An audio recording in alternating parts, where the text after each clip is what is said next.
Hello everybody, and welcome to this week's episode of I Cast Fireball, an actual play 5e D&D adventure where we go through the campaign Tyranny of Dragons.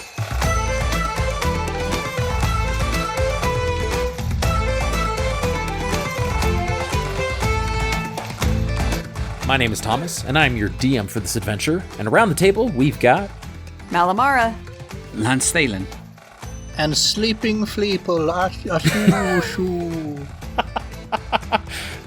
Well, last we left our characters, Fleeple was asleep, having succeeded all three of the death saving throws unconscious, 0 hit points, but thankfully alive. The group made quick work, which was very impressive, that they were able to eliminate all the kobolds in this entire room, where Mal taking a lot of the force from these kobolds and invoking fear into them from her patron and just the ability of her attacks being so forceful. Lance coming down at the last second, seeing all of the carnage and death in front of him, having dispatched the final kobold. Lance looking towards Mal, saying that there was another entity in this room, and both of them splitting apart to either check on Fleeple or check further down to make sure that they're not being attacked. And this is where we come to our adventurers now. So, Lance, you are going down further into the steps, into the darkness to try and check on this. But before we get to you, we're going to go over to Mal, who is walking past the carnage of all of these kobolds that she has dispatched of and taken care of, and shaking off some of this blood and this gore. You just catch your breath, and as you walk up these steps, you come to Fleeple, who is unconscious, unfortunately, but stable and alive. So is there anything in particular you wanted to do while you were up here? I was just making sure that he didn't have any healing potions on him. And then, I'm not sure about the rules. Is it, when you're unconscious, after a short rest period has gone past, can you roll hit dice to regain that, or do you have to take a long rest before you regain hit points without being healed? So unfortunately, the official rules as written, if you are at 0 hit points and you take a short rest, you pop up to 1 hit point, I believe.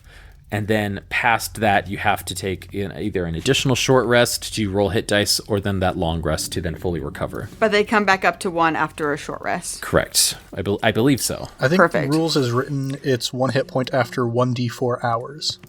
Oh, okay. Sounds good. So I would roll, and then we would see how many hit points you got. So. Oh no, you'd roll for the hours, right? 1d4 hours to regain 1 hit point. Gotcha. Mal will sit on the stairs next to Fleeple's body. He's breathing steady. I could not find a healing potion on him, so she will just wait there and quiet, waiting for Lance to come back from his sneaky mission, and try desperately to not look at the carnage and to try not to trigger memories that she has. Yes. Okay. As you just sit there and you take a breath and really try to calm your nerves, Mal, you just hear in the back of your head, "You did good out there, Mal. You did real good." So Lance, you are sneaking down these steps now, okay? Go ahead and roll me a stealth check. Okay. That's going to be I always got to double check that I'm doing it right. 21. 21, okay.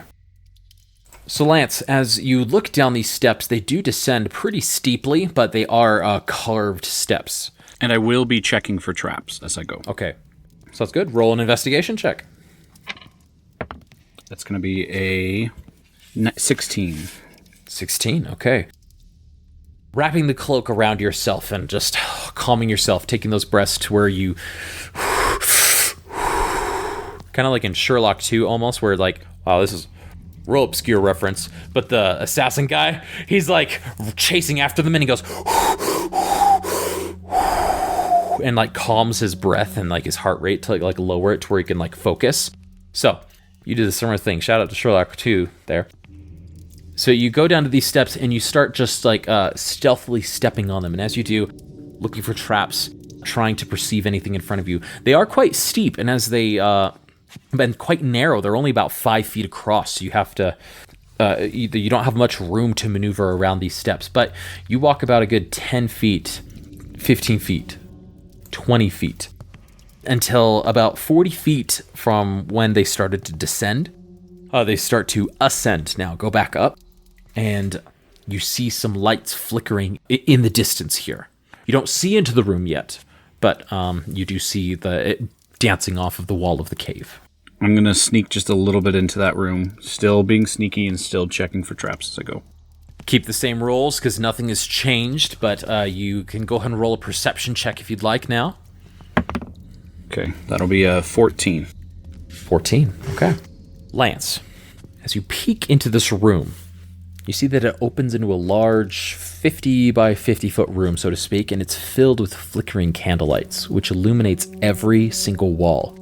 This room is quite different from the one that you just exited, and actually any of the other rooms that you have seen in this entire hideout, in this entire cavern. Every wall reveals something majestic, or rather, it might be majestic to some, but to others like maybe yourself, and definitely Fleeple, the sight is horrifying. This is a shrine to the goddess Tiamat herself. This is the No Fleeple room. This chamber seems to have been enlarged and reshaped from its original form.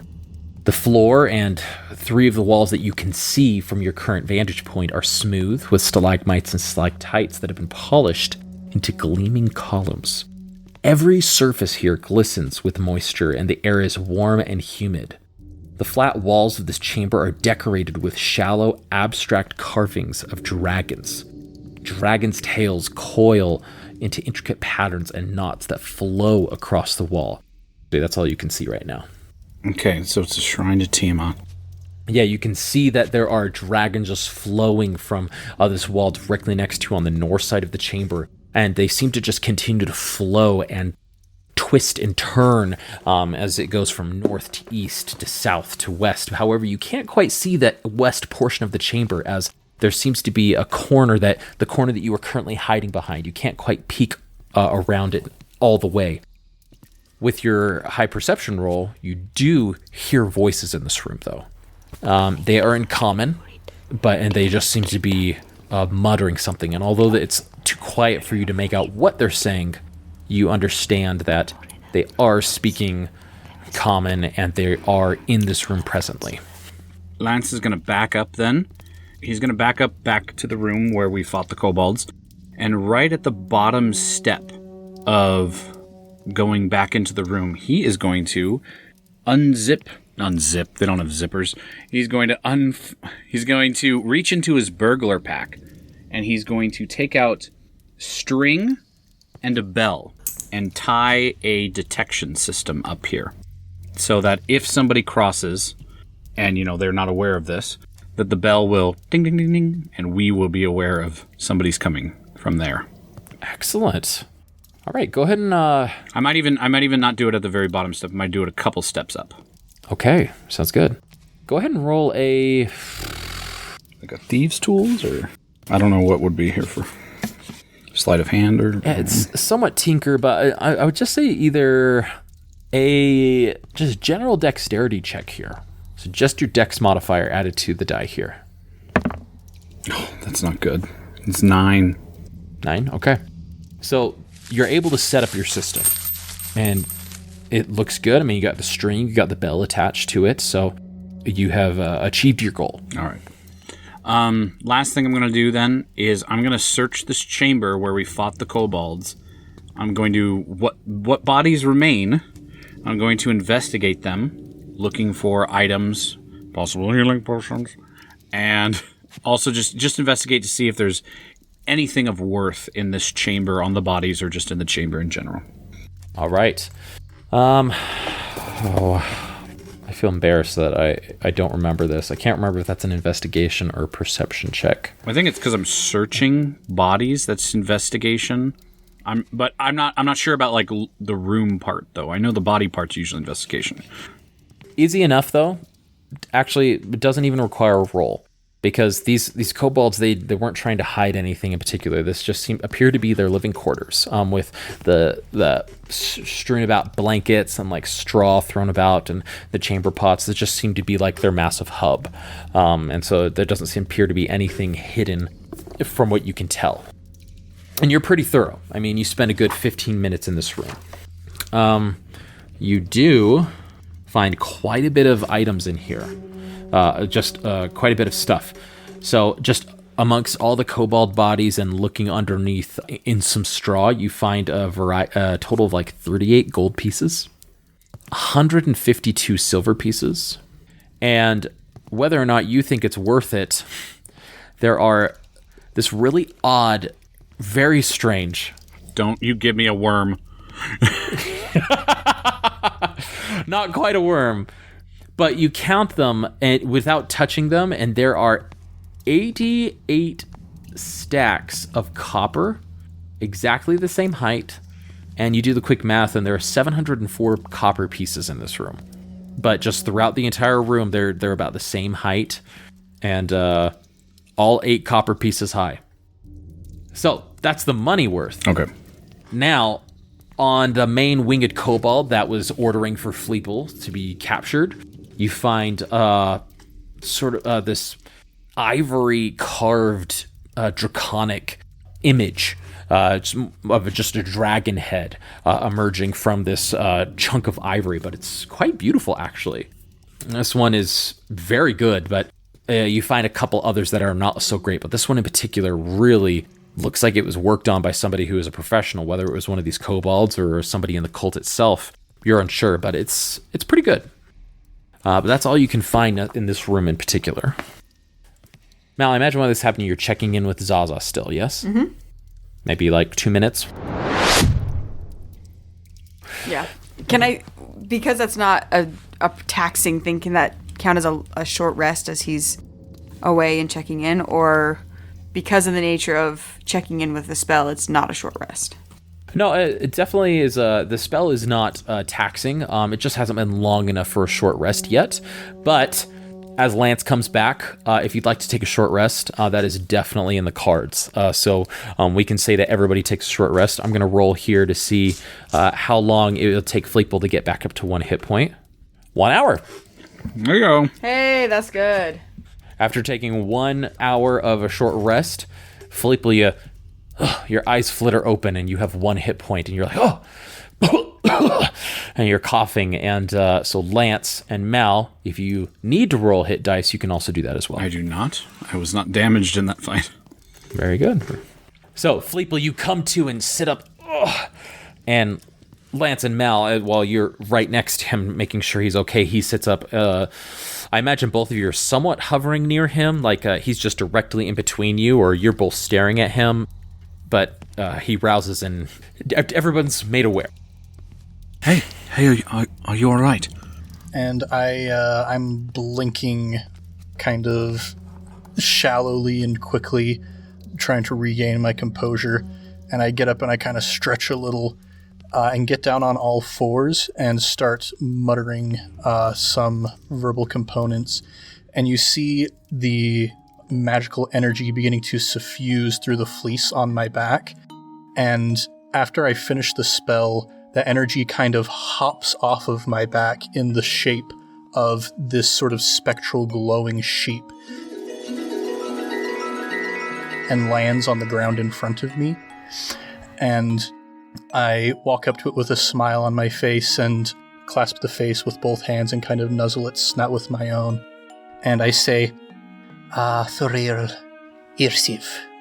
And I kind of kneel down inside the area of the sheep, and I have cast Healing Spirit, and each round I spend within this square, I gain 1d6 hit points. Wow! That's awesome! That's incredible! Fleeple, get a inspiration dice for that. Man, just handing them out left That was and beautiful. right. Well, that was quite beautiful. All right, so how long does it last? A full minute? Yeah, it lasts up to a minute, concentration. So, I mean, you are more than welcome, but if you just sit there for a minute, I feel like you might get up to full hit points. Is that? Okay, it takes me 5 rounds to get up to full hit points. Okay, so after just staring in awe and like in this beautiful moment, actually, Mal and Lance, both of you just seeing the magic unfold before you, and Fleeple just his wounds just, and the sheep nuzzling him and him like nuzzling the sheep, so to speak. And after 5 rounds, just the sheep dissipates. Fleeple stretching his limbs and just like getting it all out. And you see just the flakes of the scabs just fall off of his scales and fall off his body. And just, Fleeple is fully restored. Holy crap. Wow. An old friend. Also at this time, unconscious winged kobold next to you starts to rouse. And As I see him starting to rouse, I'm just over it. I'm like, okay, I was feeling good, but now I'm annoyed again, and I go over and I just slap this guy in the face. As he reaches there, I'm going to be like, don't kill him, I have an idea. and just and looks at you, Fleeple, and goes, "Oh, hi, Fleece One. Oh, it seems you have me captured." This is the best. Yeah, and you see, there's bad stuff going on in this place, and you know, I don't want to have to hurt you any more than we've already done. How about you just tell us what's going on in here, and you know, maybe we let you fly out into the sky and never come back. You boast of your strength, but my clan will take care of you down there. You just wait until they find you. I turn to Mal and Lance, and I say in common, I don't want to be the one to tell him. Oh, yes, I will, for sure, yes. In Draconic, I'll say, all those guys are dead. If you see our compatriot over here, she's kind of covered in gore, and that's all your friends. You see all that bull's blood she's covered in? If you go up there, you'll see quite a lot of carnage from the frosty heart that she's got inside of her. Oh, snap. Whoa! Get me some gnome cider for that one. Throwback, man. Either Fleeple or Lance, go ahead and roll a persuasion check with advantage. If Fleeple would allow, I am actually feeling quite confident in persuasion right now. Good, I will guide you. Yes. Because just as we were starting to talk to this kobold, all of a sudden I just recalled in my past dealing with some people who were very persuasive, very, very good at convincing people to go along with ideas. And I'm like, you know what? I'm feeling a little bit more confident with that. So, yeah. All right. Oh! I rolled an 18 and a 19. Oh! Nice. And with guidance... Don't take this from me, Thomas. So that's 23 in total. Okay. So at this time, this kobold, it's just his face, his smile starts to disappear, and he goes, "It cannot be true. It cannot. It cannot. No. You're tearing me apart!" Can I take an inspiration die away from you? Distraught, he goes, oh, what do you want to know? I'll just look at Fleeple like, do you want me to ask, or would you like? I honestly don't know what we were going to be asking him. I've been unconscious for a while. Okay. I'll ask a couple questions, and you can take it from there if you want. Yeah. So, listen. In Draconic. Yeah, all your friends are dead. First question that we'll have for you, if we want to let you live or not, is what are all those drakes down there doing caged up? We were in charge of training them and making sure they're not fully trained to be used. Do they speak Draconic, or? No, they are beasts. They cannot speak. So are they fully trained? So close. They only had a few days. So, like, if you wanted them to attack somebody in particular, how would you go about doing that? Well, I would just yell, "Attack!" and I would let them go. Okay. How do you get them to listen to you? Do they just know to listen to the one with wings, or how? So just some back and forth. Essentially, yes, they trained to where these kobolds were in charge of the drakes necessarily, and they were in charge and had to keep them on leashes when other cultists were around. they were only friendly and familiar with the kobold race that had trained them in particular. And this was one of the 5 kobolds that had come up originally, Lance, when you were in this chamber. And so this is one of the trainers. Gotcha. All right. One more question for me for now. Do you speak, and I'll ask this, do you speak common? Not well. Back in Draconic. All right. I'm going to talk to my friends over here in common. I need you to, like, close your ears. I need you to, like, I know you're tied up, but, like, do like, hunch your, maybe your wings. You can, like, flap your wings over your ears or something. I need you to cover your ears. And if I see that you're not, then you know, my friend with the sheep fleece, he's going to snuff you. And as you walk away, he just keeps sobbing to himself and like rolls away from you as he's totally hogtied at the moment. Just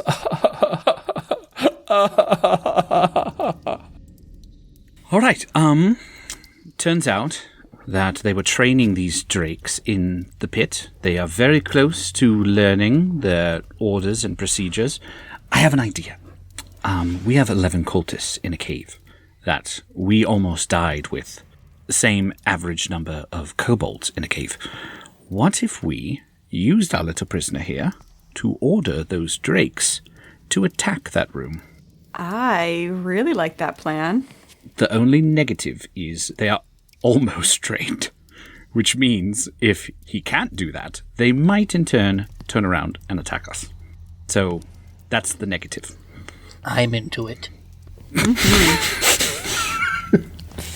If nothing else, at least maybe that'll give us a little bit of or create some kind of chaos, and you know. Mm-hmm. Maybe let us shoot straight for Mondath herself. Mm-hmm. So I'm wondering if maybe we knock this guy out, maybe either leave him here or take him with us, because I'd like to finish finding out what's in here so we don't accidentally, you know, run into another hall of kobolds. Yes, sorry.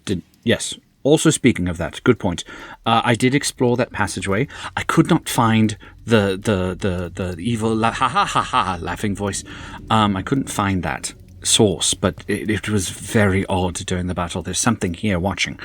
I did find a room that seemed devoted to the worship of their goddess, Tiamat.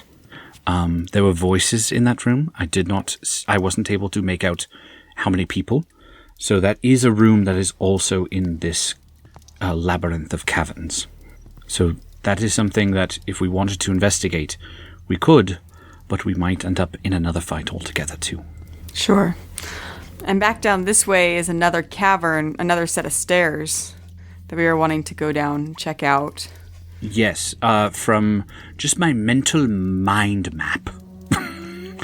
I would say, I don't know, it's not the only thing over there, but I would say the cavern that I went down with those steps kind of weaved up and then down again, and I believe it heads in that direction. So at one point, those stairs back to the right of us near that large pit area, I would estimate gets to that room, but there might be rooms before that too. Just something to be aware of. So do we play with the devil we know or the devil we don't? We know there's people, at least some kind of people downstairs, or there's an unexplored part of this cavern. Yes, with creepy laughing man. I don't know. Fleeple, what do you think? Are you game to keep fighting? I know your sheep friend was very nice to you and healed you. Are you like fully recovered? Yes, I am. I have only used 2 spell slots to this point, so I'm still quite recovered. I'm a bit of a completionist, to be honest. So I like looking into rooms. You like getting like at the very end that little like cha-ching, super explorer kind of achievement. Exactly. Okay. So achievements are now a thing in our world as well. Xbox achievements. It happens in our dreams. We fall asleep and we see the achievements for the day. It's kind of like Hunger Games also. It flashes across the sky. There'll be a lot of flashes across the sky tonight. Yeah, a lot of people think they're shooting stars. They're actually achievements. Okay, so what's happening? Okay, well, Fleeple's a completionist, so that means to explore the rest of the cave before going back to the cult. I agree. That gives us the dilemma of this guy. Like, we could knock him out, but... I say we knock him out and I'll just carry him. He doesn't weigh that much. I'll just pack him on my back and take him with us. I don't want to leave him here unconscious for somebody to either find or escape. If he escapes, or if he dies wherever we're going, then we will not have the Drake option. So that is something that we want to be aware of. I think if we're carrying him with us, just like, we might need to kind of watch out for him that he doesn't get in the middle of like a crossfire. Crossfire! I didn't mean to do that, but it came up. So yeah, we can keep exploring. So do we want to proceed back to where we came from, or to the stairway that I took to the heart of the makeshift temple? Well, I certainly would be happy to remove that filthy shrine from the face of this world. Yes, there are people in there, so I would be happy to remove them from the face of this world as well. I know you would. I'm just we know what's this way. We don't know what's that way, and I'm sure that way, meaning the way we haven't explored yet, will get us to that place anyway. Lance, what would you like to do? I would like to... I agree that we should encourage Fleeple's drive to cleanse the earth. Then let's move forward with it. I agree with going downstairs. I think we should explore the unexplored portion because it will get us to the temple anyway. Just so that we know there's no surprises. Is that all right with you, Fleeple? That works great for me. Okay, so with Mal picking up this unconscious kobold, marching order of being Lance, Fleeple, Mal? Yeah, I'll go front, sneaky, and investigating for traps. And I will knock our Tommy Wingzo out. Tommy Wingzo! Boom, boom, boom! Simple enough. Just bonk on the head, unconscious, 0 hit points again. If you recall, there was a trap with the paper. Fleeple having described it, I imagine, before stepping over it. You're able to easily avoid that. You'd like to roll stealth checks, everybody? Am I imagining that? Let's do it. And I will keep up that detect magic. Do you all want me to investigate this pit area too? Or should we skip the pit? I don't know if there's anything in the pit for us. It sounded like a garbage dump, really. It did, but one man's trash is another man's treasure. If you want to get in the stinky stuff, then that's fine with me. Maybe do that when we have a way to clean up after True. dumpster diving. At the very end, we can come back real quick. Nothing. Sure. I don't think anyone's going to jump there to be like, oh no, my hidden egg collection. What's this legendary dragon sword doing in the dump? Why would someone throw that away? A superior healing potion? Okay, so everybody roll stealth check, please. Oh wow, that wasn't very good. 15. Okay. Lance, 15. 11. And Fleeple. Also 11. Okay. So, avoiding the trap, re-entering the room with all of the bats. Your stealth is sufficient to where you don't rouse the bats from sleep, it being daytime here. So, Lance, you're doing an investigation check. Go and roll a investigation. Well, it'll be perception, actually. 16. 16. Okay. As you approach the steps going eastward, this is the one that had the spear at the top of the steps, and the spear had like pockmarked holes in it. You make your way down the steps slowly, and at the base of these steeply descending steps, a curtain hangs across the passage. This curtain is made from hundreds of heavy leather strips, and each about the width of a human hand. The strips are fixed to the ceiling and are long enough to drag on the floor, and the curtain extends from wall to wall, meaning there is zero visibility into the other room past this curtain, and the leather comes from a variety of local animals that are badly cured, but the curtain seems to be several layers thick with no gaps. However, with your perception roll looking for traps, you investigate, you start to smell the leather, just being fully aware, not leaving anything up to chance. And as you're about to touch the leathery straps, there's something that's not leather hidden amongst these straps. It is metal, and this metal is barbed. And as you come up to the metal in particular, and it goes from top to bottom, just like one of the strips, but it's hidden amongst the folds here. You smell it, and although you smell leather, poison. There are barbs hidden amongst these leathery straps here, laced with poison. Is the metal able to move? Like if I went through the leather, I could move the leather to the side. Does the barb kind of metal wiring, does it seem like it can move too, or it's just like nailed into the floor in the top? So it does seem like it can flow with the leather straps. However, with your 16, you did notice that there are several of these integrated throughout to where you would not be able to squeeze through them confidently. Could I take a weapon or something, like go back for that spear and stick it to the end of the leather and use it to part the whole leather kind of flappage with the barbed wire to open up the entranceway? Yeah, sure enough, Mal and Fleeple being at the top of the steps here waiting for Lance, you see him walk back up, and without a word, he just grabs the spear. And questioning it, he walks back down, and you follow him slightly halfway down, and you see him use the wooden portion and just part the curtain, and sure enough, all of the barbs and the straps, they part as well. I'll just say to them, just pointing, this is a very... I know a person who doesn't say a lot. They just like point and assume you know what they're talking about. Like, just like, yeah.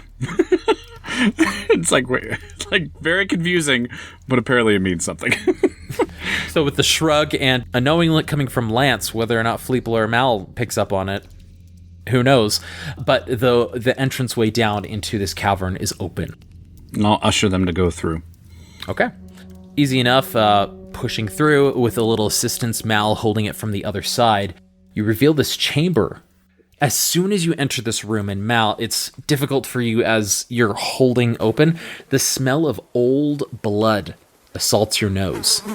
And Fleeple in particular, you're like, yeah, this is somewhat familiar from your old tribe, your old pack. You're like, the floor is covered with dried puddles of it. 4 floor-to-ceiling columns are spaced across the chamber, and chains have been strung between them like a clothesline.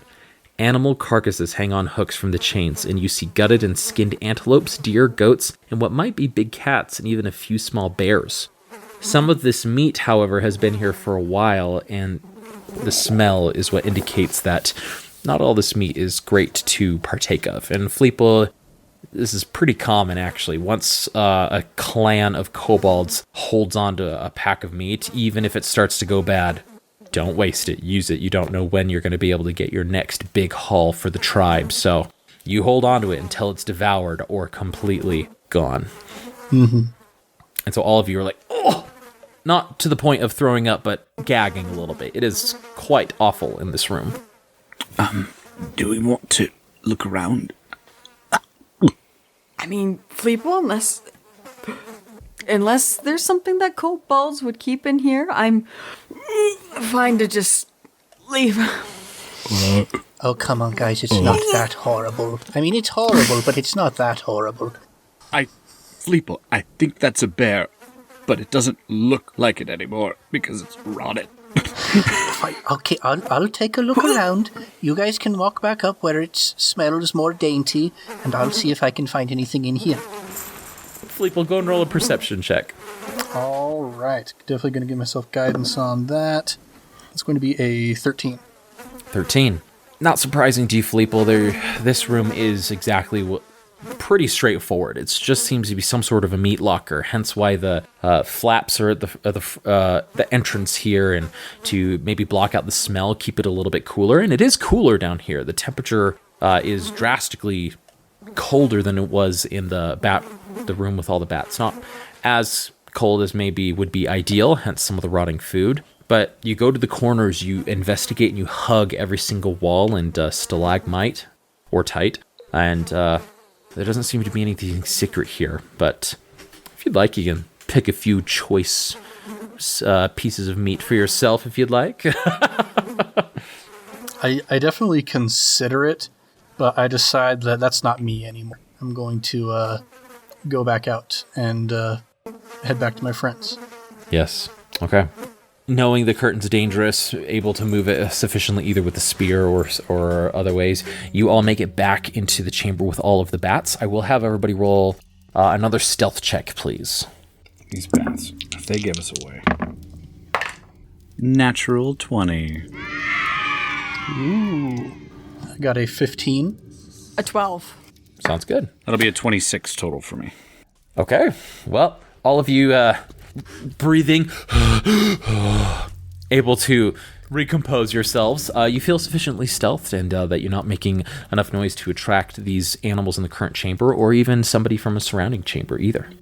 All right. I guess we go back to the temple of Tiamat. Do we want the drakes to go there and start, or do we want to save that? If we're going to use them, I think we should save them, because if they, maybe they start rampaging and we can't control them, or, True. Has my familiar seen any change in that room? Go and roll a perception check for your familiar specifically. 17. 17. As you peek in and you essentially make your familiar become more alert as you come into the eyesight. They pick up some noise from the other room, just a conversation. In particular, you hear, "We've been waiting for days now. How much longer we have to be here? You heard Mondath. We need to be here until the dragon eggs hatch. Shouldn't be too long, though. So you just wait yourself." You come out of the vision. So, the good news is that the group, Mondath's 12 angry cultists, they're going to be here for a while. Within the next couple of days. The next bit of news could be good or bad. They're waiting until the dragon eggs hatch. Holy. So the dragon eggs are still here somewhere. So just going forward, that might be something that we run into. They might be in that fetching temple. It could be. So we do need to be on the lookout for that. They probably will be guarded since Mondath's crew is waiting for that to happen. So we need to just be aware of that. Fleeple, your monk friend was interested in the nursery and the dragon eggs. Did he want them destroyed? Did he need them was he just interested in them? Was this a Hagrid situation? What do we need to do with the eggs? Well, I don't know that I recall him specifically saying what his intentions were with his interest in the eggs, but if they're close to hatching, then presumably that's a pretty bad thing.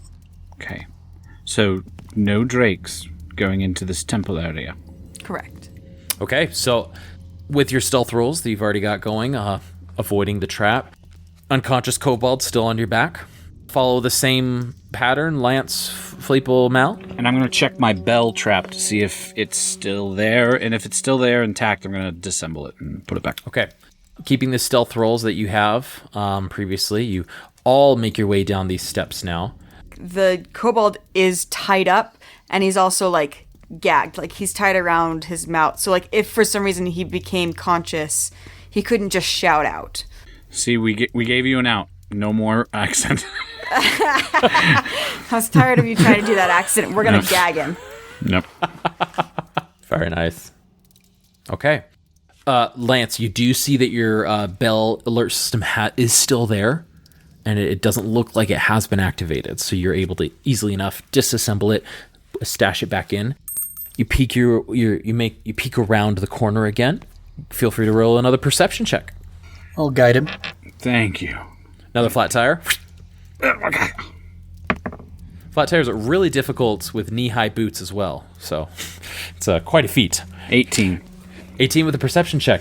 Again, you can't see, obviously, around the corner, but you do see two females that are sort of lounging near the some steps that are on the east side of this chamber here. Both of them appear to be human. Cultist robes? No cultist robes, actually. And no armor. But what they don't have in armor, they have in massive weapons.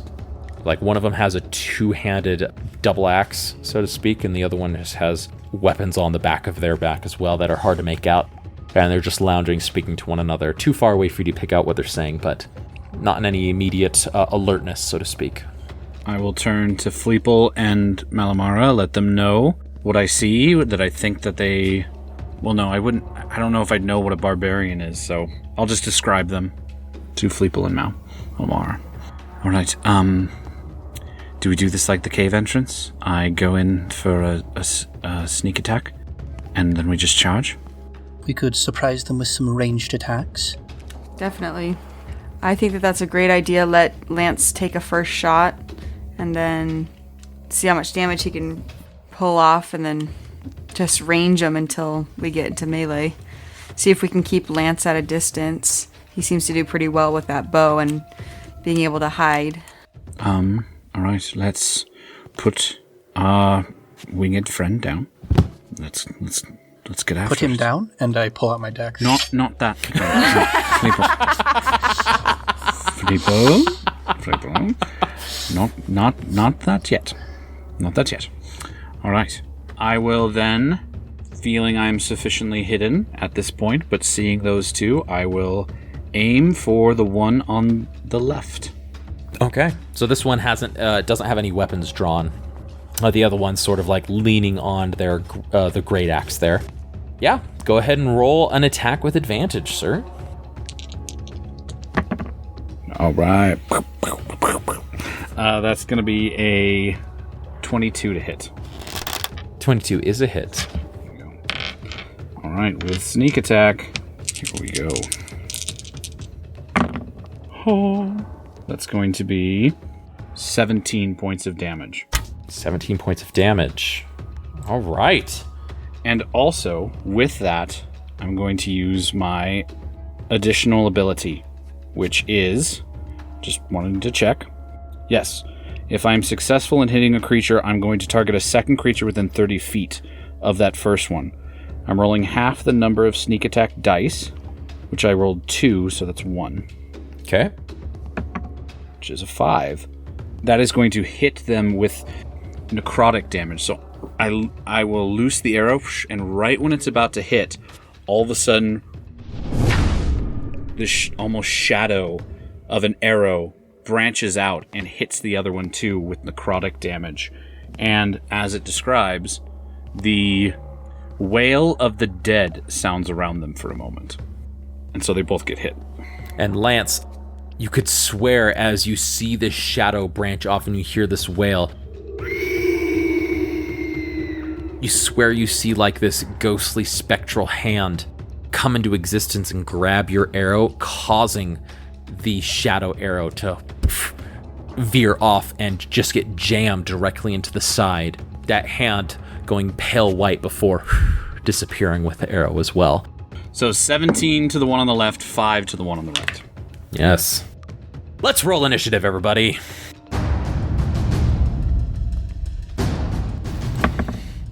Okay. 20 to 25. 15 to 20. 17. There you Hey, go. There's a good somebody. number. Somebody showed up to this fight. All right. 10 to 15. 10. All right. And Mal. 4. Ooh, that's rough. Okay. At the top of the round, Fleeple. You hear these shouts of like, ha! Ugh! And Lance, he kind of peeks back around. He kind of like ducks behind the corner. It is your first to go here. All right, since these guys are so nice and close to each other, I'm going to toss in an ice knife. Okay, so you would just maybe 10 feet into the chamber so you can kind of get a good line of sight of them. Is that right? Yeah, so I'll move in, and I'm going to toss the knife directly at the more damaged of the two. Sure thing. And then the explosion will get both of them. Yeah, you see this one is the only one with the actual arrow in them. And so you just... They have to make a dexterity throw? Saving throw? This is a ranged spell attack that I make. Apologies. And that is going to be an 11. 11 is a miss, unfortunately. So as the ice knife comes right at them, this woman, she actually has this arrow and she sees the knife and she goes, oh! And she grabs it in the air. Beep, beep, beep, beep, beep, beep. Explodes right in front of her face. They both have to make a dexterity saving throw, I believe. Yep. Okay. Okay, that's a 16 for her, That's a success. and a natural 1 for the other. All right. So that other one takes 9 cold damage. Ooh. That's splash damage. That one barbarian just getting all the splash damage. Yeah, all the secondary damage. I did absolutely no damage to the person I aimed at, but 9 damage to the person I didn't aim at. That's the jank squad. Yeah. It's the Jake Squad way. All right. Is this a surprise round? Or It is not a surprise round. Okay. So, this woman who grabbed the knife and exploded in her hand, she's like, we've got a little one betraying us. And she pulls out this massive greatsword from her back, and she just starts charging. Ah! not again? 10, 20, 30, right in front of you. She's going to reckless attack you. Natural 20. Thomas, why are you the way that you are? Well, this is the way. We had this touching moment with Fleeple and his sheep, and Get that sheep back here. no joke. 4d6, all of them were ones. Oh, okay. Oh my gosh. That's only 7 slashing damage Wow. with a natural 20 great sword.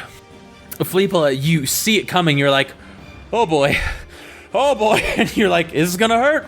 But you're able to just like kind of maneuver out of the way where a lot of the momentum gets stuck on the rock wall, so it doesn't do as much of an impact against you, but still I'm to do 7 damage there. So that's this berserker's turn. Lance, it is your turn. You are 10 feet away from this berserker. Fleeple is in between you and it. You are exposed to both of these berserkers, actually. All right, bow goes away. Short sword and dagger come out. I'm going to move around this berserker to the other side to flank, even though I technically don't need to flank, but I will flank anyway. Well, flank will give you advantage. Well, I would already have advantage because... Or no. I would have sneak attack. That's right. Correct. I would have sneak attack because Fleeple's there, but not advantage. So now I have advantage. I will stab with my short sword. Well, they did a reckless attack, so all attacks against them are advantage That's correct. till their turn. I even forgot maybe- that, and I just said reckless. Maybe I should wait. Maybe I should... I'm going to go here instead. So I'm not going to flank. I'm going to go to the side of them, maybe giving Mal an opportunity later. Okay, so this is gonna you're setting yourself between the berserker that hasn't gone and the one that attacked Fleeple, attacking the one with Fleeple. Okay, go and roll with advantage. All right, that is cocked. So, okay, awesome. That's going to be a 25 to hit, That is a hit. and it is sneak attack. Yes. All right, 11 damage. 11 damage as you carve in with your short sword. This berserker yells, "Ugh!" Heavily damaged from that. You still have a bonus action and movement. I will use my bonus action to stab it with my dagger. Go for it. Also with advantage. Oh, really? Wow. All attacks against it have advantage. That's going to be a 19. That's a hit. Go and roll just the dice. Yep. 2. Okay. 2 more damage to that. Okay. So short sword, slice across the back, and the dagger directly in the side. Anything with the rest of your movement? I don't like that I'm in between these two, but I don't want to take the flanking opportunity away from Mal. So I'm just going to stay. Okay. It is now the other berserker's turn. So the other woman, she grabs her great axe. Oh, I'm coming! And it just charges over and is flanking Lance now, and is going to roll with advantage. Well, rolled 2 12s for a total of 17 to hit. My armor class is 16. That is a hit. All right. First hit in a long time. All right. Does 12 points of slashing damage right into your shoulder. Just jams right into you and pulls out. Both of them angry and frothing at the mouth almost. That's its turn. Mal, it's your go. Leaving my tied kobold on the stairs. And to note, Mal, you were far enough down the steps to where you couldn't necessarily see. You just hear this cacophony of noises. So you charge up the stairs, 15 feet of movement. you see the battle unfolding before you. What do you do? 5, 10, 15. I'm going to be right in between, right next to Lance and Fleeple. And so I can see both of the barbarians. And I'm going to bonus action cast Hex on the barbarian that used Reckless. Okay, sounds good. That's the one with the great sword. And I will take out my sword and try and slash at her. Great, with advantage. Yes. Non-natural 20. Okay, that's a hit. Go and roll damage here. 7, 8, 9 slashing damage. Oh, and 6 necrotic. Oh, for a total of 15. Sure. Total damage, right? Sure, Great. I believe you. Sure, I believe you. I said the numbers and I immediately forgot what the slashing damage was. Right in, just... And as you attack her, she looks at you and her eyes actually go wide with a little bit of fear, a little bit of... and she mutters under her breath, she goes, Dragonslayer. Anything else with your turn? Didn't you kill what's-his-face? I guess, yeah, I scared away what's-his-face. Yeah. Menathon. I didn't kill him. Oh, no, but I killed, the half-dragon. Landerosa. Yeah, Landerosa. All right. Is that your go, Mal? That is... No. 15 already. 15, 20, 25. And I'll flank around the Great Axe Barbarian. So as you leave the area of the berserker with the greatsword, she does not take an attack of opportunity against you, and she just stares at you as you run away. Fleeple, it's your go. Right next to her. Yeah, so still having that reckless advantage, I'm going to go Primal Savagery on this berserker. Absolutely, roll with advantage. Ew, that's only an 11 to hit. 11 is a miss. 13 to hit. 13 just hits. Oh boy. Okay, so with the Primal Savagery, it has been a while since I've done this. The damage on that is D10, 4 acid damage. 4, okay. All right, you just dig into this berserker. This berserker is looking pretty hurt, actually. Any movement, any bonus action?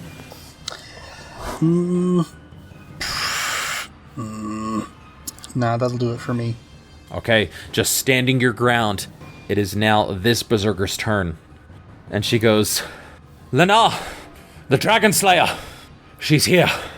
And Lena goes, yes, I can see that, Han. I can see that. And she is not going to attack. Interesting. She's going to stand there. And she is going to hold her sword, but let it drop to her side, holding onto her the wounds that she sustained. Lance, it is your go. Okay, I'm going to attack the one that is that I'm flanking with Malamara now. Okay, so the one with the great axe behind you. Yeah. You're ignoring the one that didn't attack. You're attacking the one behind you now. Yes. Go and roll with advantage. With my short sword. That is 17 to hit. That's a hit. And it is sneak attack. At 12 points of damage. 12 points of damage. Okay, as you divert your attention, just... You go for the one who's not been damaged very much, and you just stab into her with a short sword. That's your action, yes? That was stupid of me. Yes. Yeah, that was stupid of me. I should have gone for the more damaged one. Okay. And I'm just going to use my dagger. I'm going to use my dagger against the one... Well, no, because I get advantage again. I'm going to go with the one... I'm just going to flank the flanked one. Okay, go ahead and roll with advantage again. That's going to be a 17... No, yeah, 17 to hit. All right, that's a hit. Go and roll just the dice. 4 points of damage. 4 points of damage. Okay. She just screams out in pain. Anything with your movement? No, because if I walk anywhere, I leave one of their areas. Okay. Also standing, just looking at both of them in between the two of you. It is now Lena, her turn, as she's been called out, and she looks at you, Mal, as you have now flanked. You're ready for battle, and she goes, please, We do not wish to fight the Dragonslayer. And she pushes her great axe down to the ground, and clatters to the ground. And she lifts her, raises her head, and she goes, "We're at your mercy, Dragonslayer." And that's her turn. Mal, it's your go. Holding my sword hesitantly, Mal will lower it from a offensive position to more relaxed and just ask, why? Why stand down? That's all I'll say. That's your turn. And with that, we will end tonight's episode of I Cast Fireball.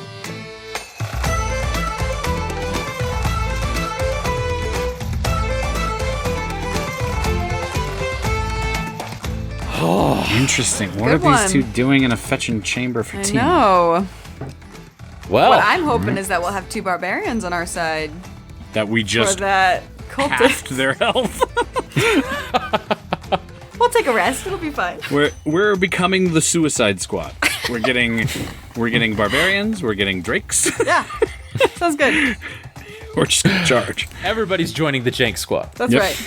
Well, we'll see how this unfolds on the next episode of I Cast Fireball. Everybody, thank you so much for listening. We really appreciate you taking the time, and we hope you're enjoying these episodes as much as we enjoy playing them. From wherever you get your podcast from, please feel free to leave us a review. You could also reach out to us at icastfireball2020@gmail.com. We'd love to hear from you. And as always, we're hoping to get the word out there and set this podcast on fire. To get the most recent up-to-date content, please follow us on Instagram and Twitter with the handle icastfireball20. There you can get possible sneak peeks of upcoming episodes, insights from the players and the DM, and behind-the-scenes shots of us making this incredibly fun world. Now, we just want to give a quick shout out to our sister podcast, Improv Tabletop, where our resident kobold, Ned, takes a turn as a GM and runs through mini one-month adventures using the Fate Accelerated tabletop system. Now, whether you like tabletop games, improvisation, or hearing more from Ned, we recommend you go give them a listen. Like, subscribe, and share with your friends and fellow wacky adventurers. But until next time, I'm Thomas, your DM, and around the table, we've got Malamara. Lance Thalen. And Fleeple. We'll see you next time, and keep that fire going.